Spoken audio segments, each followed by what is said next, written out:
No Viva Saúde de hoje, a gente vai falar sobre um tema que interessa a muita gente: a depressão. Não saia daí, o Viva Saúde já está no ar.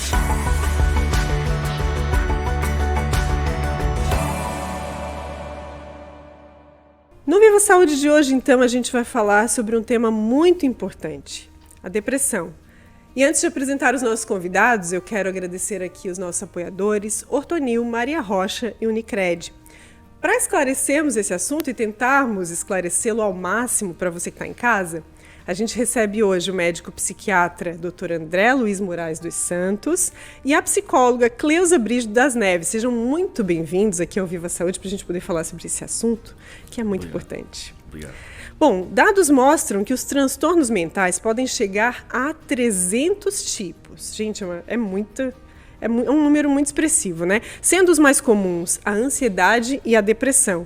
Segundo o levantamento da Organização Mundial de Saúde, em 2017, o Brasil foi apontado como um dos países mais ansiosos do mundo e o terceiro maior em depressivos. Esse número me chamou muita atenção, porque quando a gente pensa no Brasil, né, um país tão com tantas liberdades de expressão, né, um povo festivo, enfim. E quando a gente associa a ansiedade à depressão, parece meio contraditório, né? Não sei se esse raciocínio faz sentido, mas antes da gente entrar realmente nesse assunto, queria fazer menção aqui à pandemia de Covid.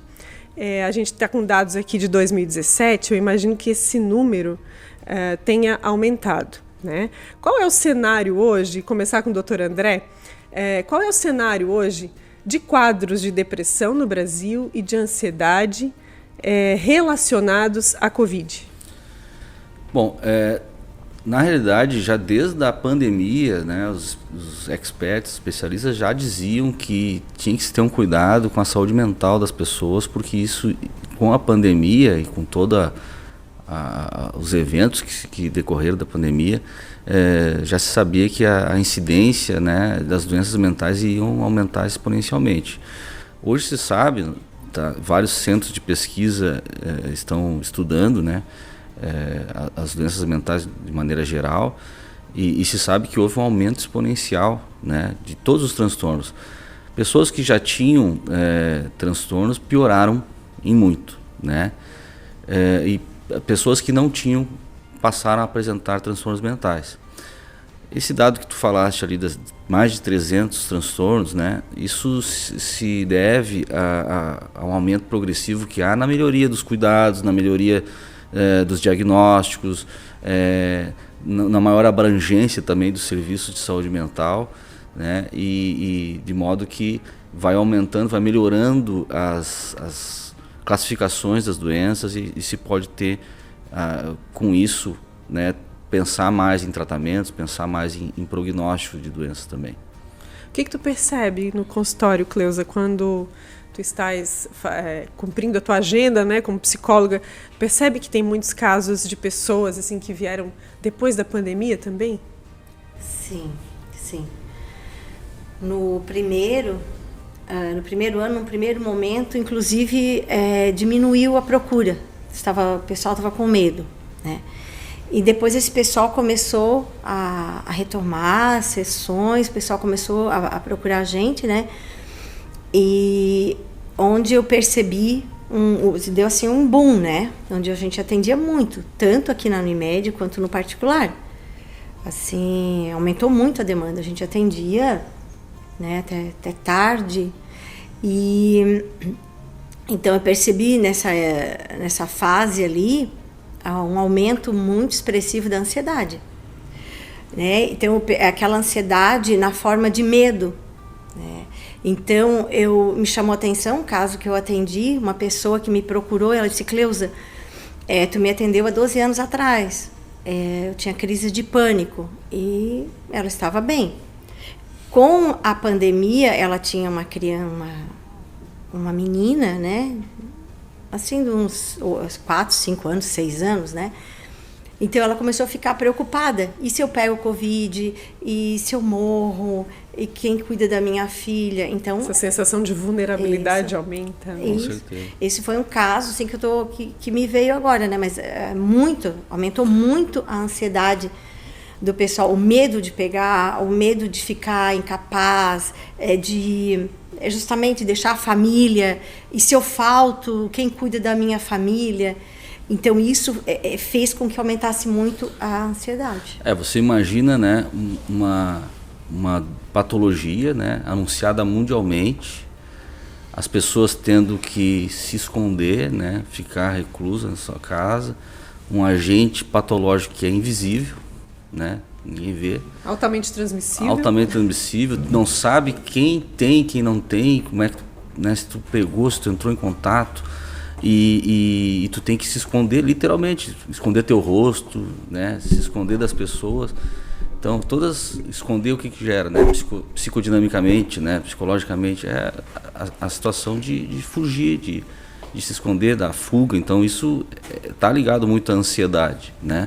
Então, e as pessoas ficaram muito tempo nisso, né, e isso deu, né, vazão a todas essas problemáticas que a gente tem visto hoje, né? No cérebro, como que isso se processa, doutor? Além do comportamento, né? Além dessa questão comportamental, fisiologicamente falando, a Covid também influencia nesse aspecto?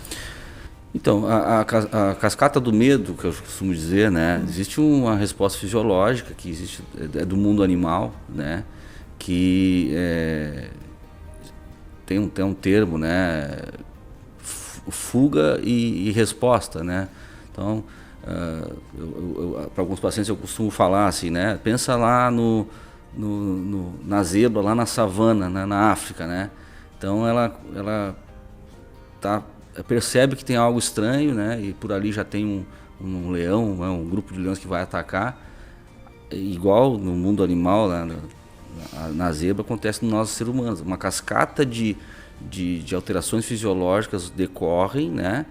E aí ela se prepara, aumenta o batimento cardíaco, aumenta algumas substâncias, hormônios do nosso corpo, adrenalina, né? Vai fazer com que os músculos sejam mais irrigados, oxigenados, para poder ter a resposta de fuga, né, do predador que está vindo ali. Nós, como somos o topo da cadeia, né, animal, né, nós não temos um predador, né? A gente tem o medo do Covid. Então, o Covid vai gerando fisiologicamente essa resposta, cronicamente, né? E hoje existem vários estudos que essa substância, né, que eu falei hormônio, mas na verdade é uma enzima, a adrenalina, né? Em algumas áreas do nosso cérebro elas funcionam como fixadoras da memória do trauma, né? Então, em várias catástrofes que ocorreram, né, posso lembrar algumas aqui, o 11 de setembro, por exemplo, que as pessoas estavam ali vendo aquilo, essa cascata hormonal ocorre e foi tomado várias medidas de tratamento dessas pessoas que estão lá no meio da catástrofe, estão sofrendo aquilo lá, para evitar essa ação desses hormônios para não fixar esse trauma.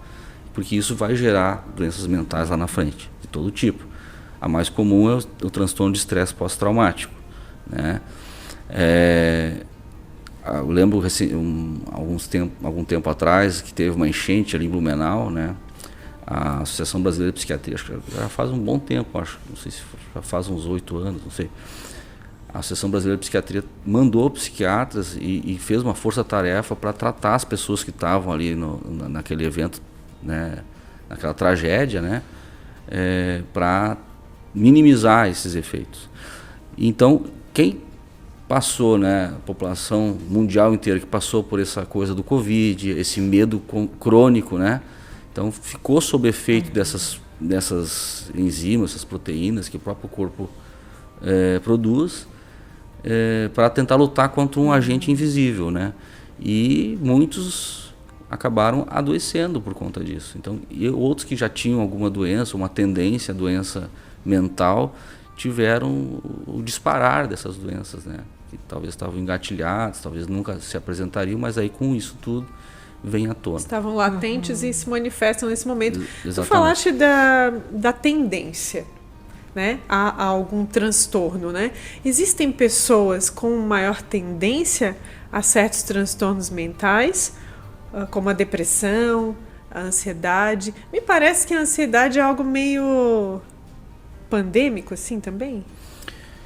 Então, a ansiedade é um dos transtornos do humor, né? Se a gente for colocar numa classificação acadêmica, né? A tendência é um termo que eu usei aqui, né? Mas existem vários fatores que podem desencadear a doença mental, fatores genéticos, hereditários, fatores psicossociais, fatores de histórico de vida da pessoa, né? Que vão ser determinantes para o aparecimento dessas doenças mentais como um todo. Em relação à depressão e à ansiedade, na minha prática clínica, o que eu observo, né, é que nunca existe uma ansiedade pura né, e nem uma depressão pura. Sempre é um misto dos dois, em que um, em determinado momento, prevalece mais que o outro. Apesar de que academicamente tem uma distinção formal, né, mas eu observo na prática clínica isso, né?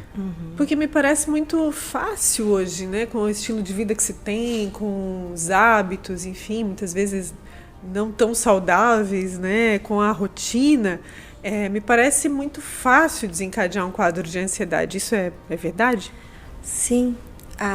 Eu vejo que a sociedade, de um modo geral, ela, vamos dizer assim, ela é ansiogênica, porque a gente hoje em dia a gente tem horário para tudo, a gente, né, trabalha com meta, a maioria trabalhamos com metas, então isso porque o que seria essa ansiedade? É sempre o pensamento lá na frente, né, de que eu não vou dar conta, eu não vou conseguir, não vai dar tempo, eu não sou capaz. Então é direcionado esse pensamento lá na frente, né?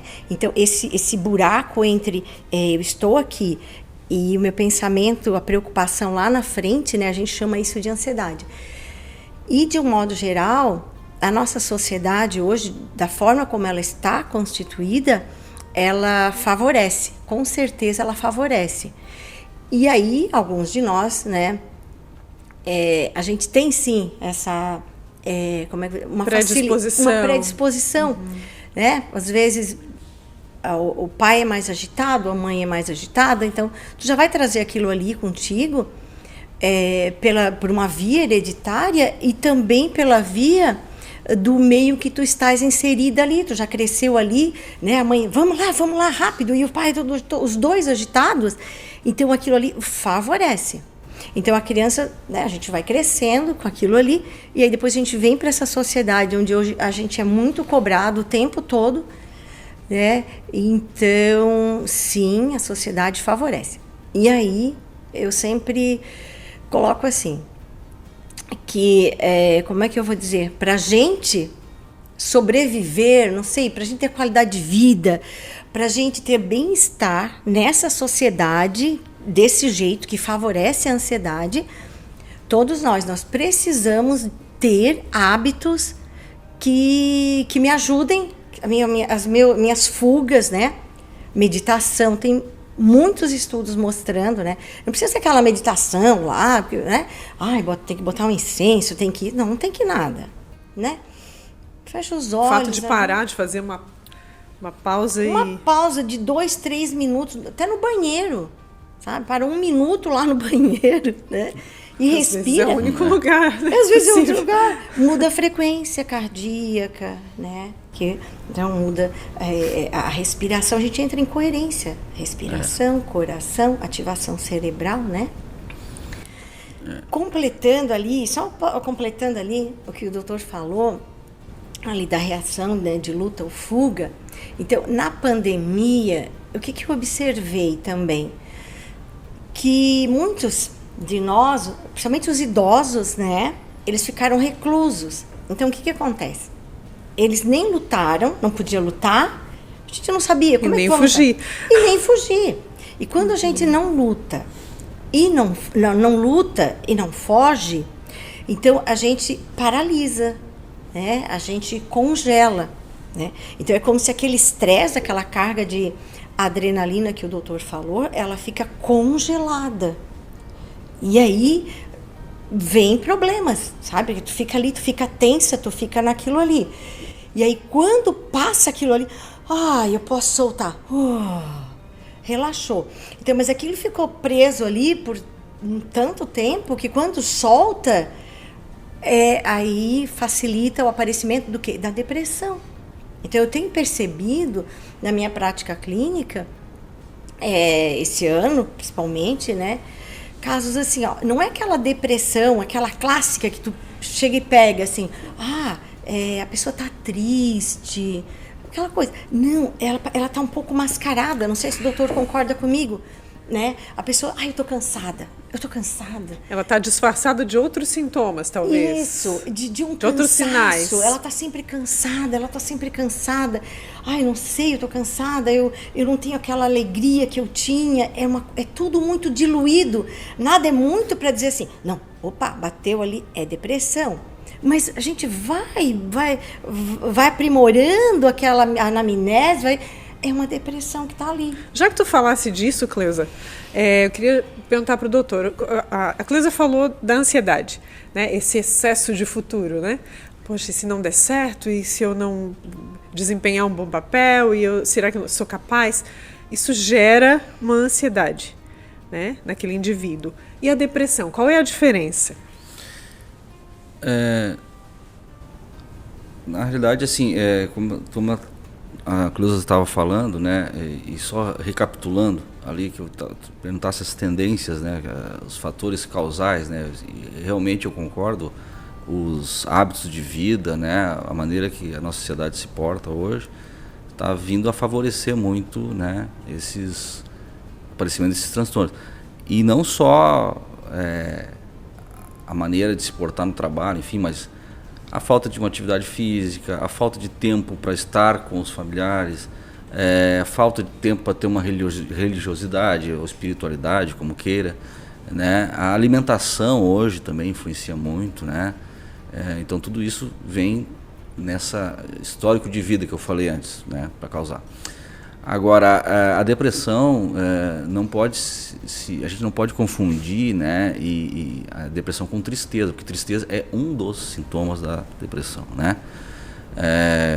Um dos principais sintomas que são característicos para o diagnóstico de depressão, né, é chamado de anedonia, né? O que é anedonia? É a perda de prazer ou de interesse em coisas que esse indivíduo tinha, né? Diferente a depressão é diferente da ansiedade, que a ansiedade está mais ligada àquela agitação, à hiperatividade. Tem muitos sintomas físicos na ansiedade, né, de aceleramento, né? E já a depressão está mais ligada à lentificação do indivíduo. Então, o principal sintoma é esse, de perda do interesse, o prazer por coisas que ele tinha muito interesse antes, de repente um hobby, né, né? Mas também a depressão ela tem várias formas de apresentação. Às vezes a depressão ela se apresenta com um humor irritado, né? Uma irritabilidade sem motivo, uma impulsividade, uma falta de controle até nas entre-relações, um comportamento explosivo. Às vezes está sinalizando uma depressão, né? Por esse humor irritável, que é igual ao humor triste, por exemplo, tá? Eu costumo dizer para muitos pacientes o seguinte: o paciente chega lá, né, porque a doença mental tem muito preconceito, né? Da própria pessoa, muitas vezes, né? Sim, o pior é da própria pessoa, né? Olha, você está com um quadro depressivo, ou você está com um quadro ansioso. Não, mas aí eu vou ter que tomar remédio o resto da vida. Tem muito preconceito, né, ligado a isso. Mas eu costumo dizer para os pacientes o seguinte: olha, todos nós temos todos os sintomas com a gente, no nosso íntimo, de todas as doenças mentais. Todas, tá? Então eu vou ter sintoma de ficar triste, eu vou ter sintoma de ficar super alegre, eufórico, eu vou ter sintoma em alguns momentos de ter ficar meio paranoico, meio apreensivo, desconfiado, né? E por aí vai. Todos os sintomas de todas as mentais a gente tem na gente. E quando é que começa a se tornar um problema? Quando esse sintoma ele começa a ocorrer numa frequência, numa intensidade que começa a transtornar a vida do paciente, atrapalhar a vida do paciente ou das pessoas ao redor. Porque muitas vezes o doente, a pessoa ela não se dá conta que está doente, né? As pessoas que estão ao redor que sofrem, né? Até por ele, né? Com esse transtorno desse paciente. Então, quando esses sintomas eles começam a acontecer nessa frequência, nessa intensidade que transtorna a vida da pessoa, das pessoas próximas, aí nós temos o transtorno mental. Por isso que não se fala mais em doença mental, se fala assim em transtornos mentais. Também é pensando nesse conceito. E com certeza o Covid veio e aumentou isso. Potencializou muito, isso, muito, né? muito. Se já existia uma tendência inerente ao ser humano, a Covid potencializou, né? Queres complementar? Não, só para dizer que começasse a falando das estatísticas, na realidade, sempre a estatística ela vai ser muito aquém do que é a realidade, né? Sim. A gente nunca vai conseguir saber exatamente a incidência, a prevalência dessas doenças, porque muita gente, não só por preconceito, mas não consegue ter acesso a um diagnóstico, né? E a um tratamento, nem diagnóstico, quiçá um tratamento adequado para essas doenças mentais. Mas realmente, sem sombra de dúvida, os transtornos ansiosos e os transtornos depressivos são os mais frequentes, né? Falando ainda da depressão, quando isso começa a ficar frequente, né? Essa tristeza, essa raiva, essa personalidade, não é personalidade, mas assim, esse perfil mais explosivo, esses sintomas, né? Tem mais algum sintoma que possa caracterizar um quadro depressivo? De uma pessoa que está mais letárgica, enfim, mas isso tudo tem que estar junto ou isoladamente também pode ser? Academicamente, né, experts no mundo inteiro se reuniram e formaram critérios diagnósticos para essas doenças mentais, de modo geral. Então, hoje a gente tem alguns critérios para caracterizar esses quadros, né, e definir esses diagnósticos, para dar um nome. Não, você tem uma depressão. Mas isso não tem... O único valor disso, na realidade, é para nós pensarmos num prognóstico, tá? Então, como é que isso vai se desenrolar, né? E talvez nortear um pouco a abordagem, mas a abordagem sempre é baseada nos sintomas apresentados. Mas na depressão a gente tem os sintomas maiores, que são maiores de peso para os critérios diagnósticos, que aí é a energia, que eu falei, né? A pessoa fica mais lentificada, fica sem energia para fazer as coisas. O outro sintoma que é o mais característico, que é essa perda de interesse e prazer nas coisas, né? Que chama anedonia. Mas a gente tem outros sintomas que são sintomas menores, mas que eu costumo dizer também para os pacientes, você só pensa na insônia, né? Mas para muita gente a insônia já é um sintoma que atrapalha muito a vida, e muitas vezes o paciente vem com um quadro depressivo, mas vem só com a queixa da insônia, né? Só que a insônia é um dos sintomas da doença, e é um dos sintomas até menores, mas só que atrapalha muito a vida da pessoa. Então, a pessoa que tem um quadro depressivo, ela pode ter tanto muito sono, quanto falta de sono. Da mesma forma, a pessoa pode ter muita fome, uma compulsão alimentar, mas também pode ter falta de fome. As duas coisas podem estar presentes em determinadas pessoas quando tem um quadro depressivo, né? E aí existem alguns outros sintomas que podem ocorrer, mas não são critérios de diagnóstico, né, para isso. Mas os principais são esses que eu comentei. Pensamentos, né, doutor? Pensamentos. Desesperança. Tem essas alterações que vão ocorrendo no pensamento, que as pessoas começam com... eu não gosto de usar o termo pensamento negativo, porque negativo é muita coisa, né? Não caracteriza nada, mas pensamentos de desesperança, como a Cleusa falou, de achar que está num beco sem saída, que não vai ter mais quase solução. Um desespero, né? Exatamente.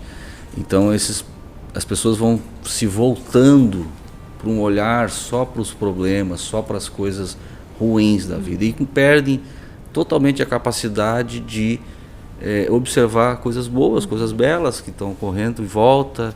Por quê? Porque ela está tomada por esse quadro depressivo, né? Então, por isso que, como a Cleusa falou, é importante a pessoa dar uma parada, independente de credo, de religião, e tentar respirar um pouco e sair um pouco do automático, né? E tentar experienciar mais a vida, né? Ser, né? E aí a gente entra numa discussão filosófica e espiritual muito grande. Eu até queria te perguntar, Cleusa, como é que lida com essa negação, assim, porque o doutor falou, né, que muitas vezes o próprio paciente, ele mesmo rejeita, né, esse diagnóstico, enfim. Como que a psicologia pode contribuir nesse sentido, né, de auxiliar o paciente a conduzi-lo para melhorar o seu quadro, né? Então, uma das coisas que a gente está sempre orientando, né, porque eles têm uma tendência a parar a medicação que o médico passa, né? Eu não preciso, eu não gosto de remédio, eu quero parar. Então, tem muito disso. Então,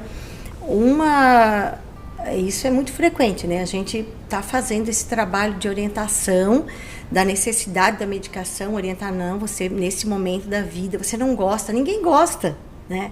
Mas nesse momento da vida, você precisa dessa medicação, ela é necessária, né? Então, a gente vai orientando. Porque, principalmente, alguns transtornos, até o bipolar, né?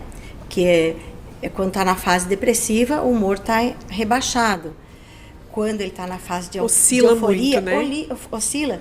Então, quando ele está na fase de euforia, então ele está numa fase boa, ele está alegre, ele está disposto, muito disposto, né? Então, muitas vezes ele quer parar a medicação. Para que a medicação? Eu já estou bem. Então, muitas vezes o psicólogo tem que fazer esse papel de orientação. E uma outra coisa também é que às vezes a pessoa ela traz como se fosse uma culpa para si, né? Eu estou assim, eu estou desanimado, eu estou depressivo, a culpa foi minha, o que eu fiz errado, por que eu estou assim?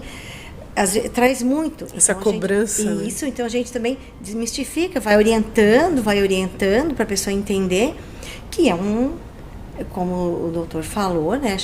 Não chama mais doença, um transtorno, mas é um problema que precisa ser resolvido, isso, né? Que é neuroquímico, por isso que precisa da medicação, né? Ele é neuroquímico, então vai precisar e a pessoa não tem culpa, ela tem que aceitar aquilo naquele momento. Quando eu digo aceitar, muitas vezes mas aceitar é ficar acomodada, mas eu não quero isso. Não, o aceitar não é se acomodar, é aceitar, é parar de brigar com aquilo. Então, se eu tenho isso, se eu estou depressiva, eu tenho que aceitar para buscar o tratamento. Que, até você falou ali de fases, né? Então, num determinado ponto ali de depressão, uma depressão leve, e, às vezes, dependendo do grau, é bem leve, só a psicoterapia dá conta. É possível isso, ela vai dando conta. A pessoa, né, a gente acolhe aquele sofrimento que a pessoa está e a pessoa vai através Essas conversas com a psicóloga já contribuem. Uma conversa direcionada, né, com as estratégias que a gente tem, né, sim. Mas depois de um certo... Passou dessa fase leve, sim, aí vai precisar da psicoterapia e da medicação do psiquiatra. É importante até a gente diferenciar, porque muitas pessoas talvez ainda não tenham esse discernimento, né? Até onde vai o trabalho do psicólogo, da psicóloga e onde começa a do médico, né? A Cleusa tocou num assunto que é a medicação e muitos pacientes rejeitam a medicação ou estão num momento que se consideram sem o problema, mas também tem aqueles casos em que a pessoa se torna dependente da medicação, né, doutor? Como que lida com essa situação? Sim, é que o conceito de dependência médico, né, é diferente talvez do conceito para a pessoa, para o leigo, né? Mas existem alguns medicamentos que são usados no tratamento da depressão que podem realmente causar dependência, mas esses são os ansiolíticos, que muitas vezes tu associa junto com o uso de antidepressivos. O tratamento das depressões realmente a gente poderia subdividir, né, em quadros leves, moderados e graves. Realmente os quadros leves, a maior indicação aí de terapia é a psicoterapia, né, que comprovadamente tem uma eficácia boa, né. Existem alguns outros tratamentos com até aplicações de neuromodulação magnética, neuromodulação elétrica, que são também alternativos, mas a psicoterapia se sobressai, né? O que é a psicoterapia? Que vai fazer, vou lá no psicólogo, vou só conversar. Não. Você vai analisar o problema, dependendo da abordagem terapêutica do psicólogo, aí vai ter determinadas ações e atividades com o paciente, mas basicamente vai dar capacidade para esse indivíduo entender a sua doença e trazer ferramentas para ele lidar com essa situação, como evitar gatilhos, né? Evitar situações também que possam desencadear o agravamento da doença. E já nos quadros moderados e graves, aí com certeza, isso é mundial também, as pesquisas demonstram que a associação das duas terapias, psicofarmacoterapia e psicoterapia, é superior, né, em resultado a qualquer uma das duas em separado, né? Então é sempre importante estar associado aos dois tipos de terapia. E a maioria, na realidade, dos antidepressivos não causa dependência, tá? Existem antidepressivos claro que monitorados pelo atendimento médico, sim, né? Sim. A gente não está falando aqui de automedicação. Exato, né? Não, inclusive assim, os medicamentos os antidepressivos, né, eles, dependendo da pessoa, do organismo, ela vai responder de uma maneira ou outra. Tem efeitos colaterais? Sim, podem ter efeitos colaterais, mas felizmente hoje, diferente de 70 anos atrás, a gente tem uma gama de novos antidepressivos, né? E então a gente tem várias coisas para experimentar, né, para o paciente. A gente não tem como adivinhar. Hoje até existe alguns mecanismos de exames genéticos que nos dão uma orientação qual substância o paciente medicamentosa, antidepressiva, o paciente vai ter uma melhor reação e qual não. Só que são testes muito caros, são feitos, geralmente a gente colhe o exame aqui, vai para a Europa, então não, é inviável hoje na prática clínica fazer esse tipo de exame. Então a gente vai pela experimentação mesmo. Mas eu já vi alguns pesquisadores em palestras, né, falando que sempre que se cria um novo antidepressivo, né, uma nova substância, descobre uma nova substância para tratar isso, é um momento que a gente comemora, né, nós como profissionais, porque existe um percentual dessa população de depressivos e de ansiosos que não respondem a nada hoje, que existe ainda, né? Então toda vez que há uma substância nova é um motivo para comemoração. Então essa pessoa ela deve procurar o seu médico, ter uma abertura, uma possibilidade de dizer, não, olha, esse remédio me deu certos efeitos, então vamos tentar trocar e tal, né? Mas também existe uma outra verdade, assim, né, que acontece quando o remédio se começa um tratamento com um remédio antidepressivo e ele começa a dar reações, né? Isso também é uma prova de que o remédio realmente está fazendo mudança nesse organismo, está fazendo efeito, né? Eu até costumo falar para os pacientes, olha, é melhor do que se tu não dissesse para mim que não teve efeito nenhum, né? Agora, claro, às vezes esses efeitos são insuportáveis, né? Mas em geral esses efeitos, essas reações adversas, quando ocorrem, né, elas duram um tempo, depois de certo tempo. Por exemplo, doutor, que tipo de aí vai depender do medicamento, né? Mas pode alterar a alimentação, o trato gastrointestinal, porque vão ser absorvidos no trato gastrointestinal. Tem toda a gama de efeitos colaterais, né? E também interações medicamentosas que podem ocorrer. enfim.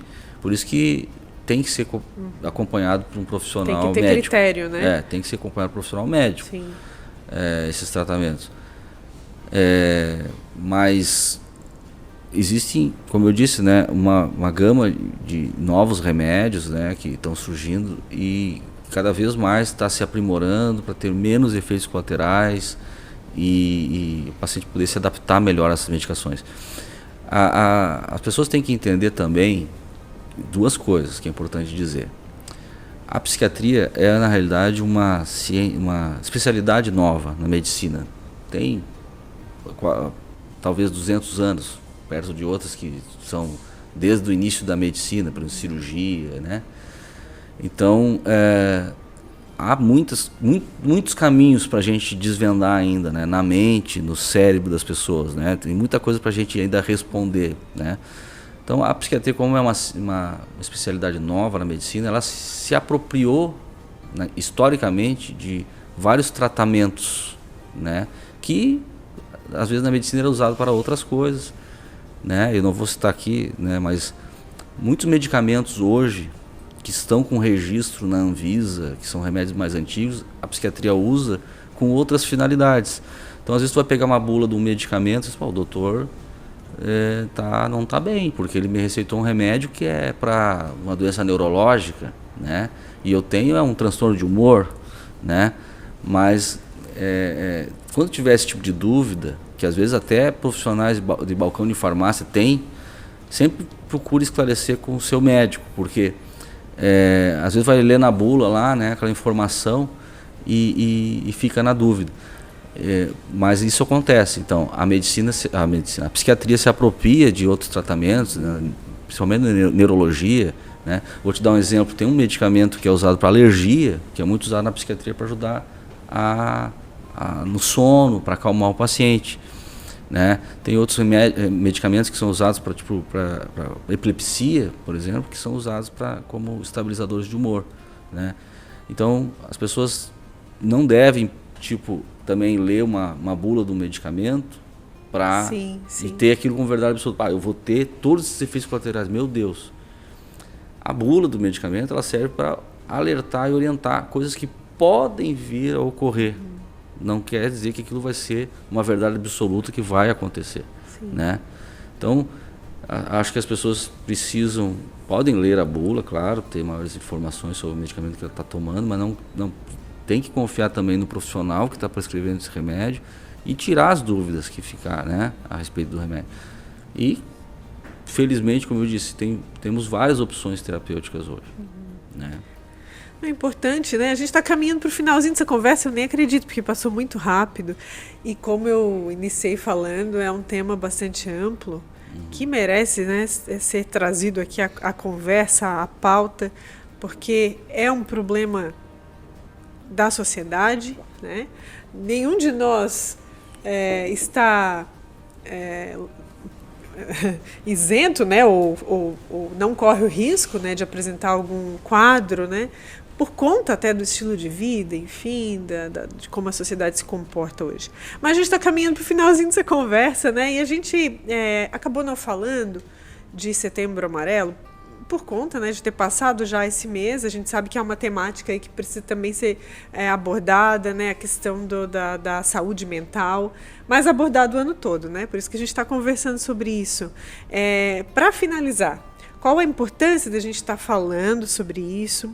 Para quem está em casa, saber identificar, né, de modo prático e procurar ajuda, né? Não achar que precisa viver com essa dor, com esse problema, tanto da parte da psicoterapia quanto da psiquiatria. Eu queria começar contigo, Cleusa, para a gente finalizar.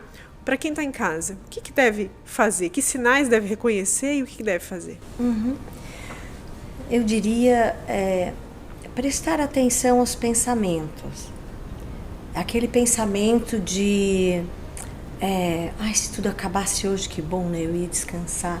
Sabe? Pensamentos assim, eles não são pensamentos saudáveis, não. De forma alguma. Fique atento. Fique atento. Não é um pensamento bom, né? Não precisa catastrofizar a coisa, Mas fique atento. Qual a recorrência desse pensamento? Se ele está persistindo, procure ajuda profissional. Procure ajuda. É sério isso. Não é uma coisinha assim, sabe? Tipo, vamos viajar, vamos dar uma volta no shopping. Não, não é assim. Isso tem que ser visto de uma forma séria. Procure profissional, procure uma psicoterapia, procure um médico. Ou até abra isso com alguém, né? De confiança, um amigo, um parente, alguém próximo. É muito importante, a rede de apoio, ela é muito importante. E porque esse pensamento, quando a gente está no meio dessa cadeia de pensamento, é como se aquilo fosse eterno. Como se não fosse passar, né? Não fosse passar. A pessoa, quando ela está envolta naquilo ali, é como se aquilo ali fosse o fim. E por isso que bate essa sensação até de desespero. Né? E não é. E essa mensagem que eu quero deixar para as pessoas que estão nos ouvindo. Não é assim. Não é. E isso tem solução. Tem profissional para ajudar nessa questão. A ciência evoluiu, tem medicação, tem o que ser feito. Isso não é para sempre. Então, não é pegar aquele pensamento como verdade absoluta. Uma regrinha básica, né? Passou essas coisas, antes de qualquer coisa, fale para si, faça esse diálogo interno, fale para si assim, ó, esse pensamento, ele não é meu. Esse pensamento é de alguma coisa. É da depressão, é de uma doença, esse pensamento, ele não é meu. E aí depois a pessoa procura ajuda, sai daquele contexto ali e ela percebe, não, realmente, aquilo não era eu. Aquilo não era meu.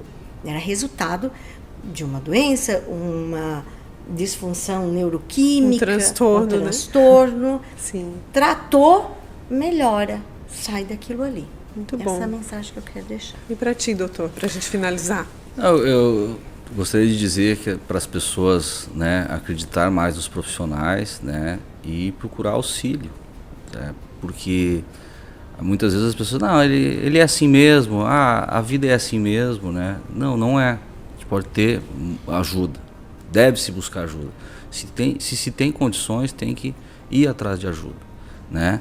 E aquelas pessoas que estão, uma outra mensagem que eu queria deixar no final, aquelas pessoas que estão se sentindo que chegaram no fim da linha, que determinado problema não tem solução, né? Que ela está sozinha, né? Eu gostaria de dizer assim, primeiro, que ela não está sozinha, que não existe problema que não tenha solução, né? E que sempre a solução é a vida, né? E quem puder, né, sempre procurar auxílio, atendimento, antes de a coisa ir se agravando cada vez mais. No dia a dia aqui a gente vê pessoas que não acreditavam que tinham, né, um transtorno e começam a se tratar e vêm depois com um feedback pra gente, olha, eu não sabia que eu tinha tanto problema, eu não sabia como eu poderia viver melhor comigo, com a minha família, nos lugares onde eu convivo. Então, procure os profissionais, a gente está aí para isso, né, para dar esse suporte, esse atendimento. Não fique sozinho, nunca fique sozinho. Muito bom. Quero agradecer a vocês, dois grandes profissionais que estiveram aqui, que pararam a sua agenda, né? A gente sabe que é uma agenda intensa realmente, mas que pararam um pouquinho para a gente poder compartilhar um pouco mais de informação com o público. Muito obrigada. Mais uma vez, o espaço está sempre aberto, tá? Para a gente falar sobre outras questões também ligadas à área de vocês. Obrigada. Tá bom. A gente agradece a sua audiência e espera que tenha feito diferença no seu dia a dia. Tenho certeza que fez. Compartilhe também com quem você conhece, com a sua rede aí de relacionamentos, para que possa ter acesso à informação de qualidade aqui por conta do podcast Viva Saúde. A gente agradece nossos apoiadores, Ortonil, Maria Rocha e Unicred. Fica por aqui e até a próxima edição do Viva Saúde.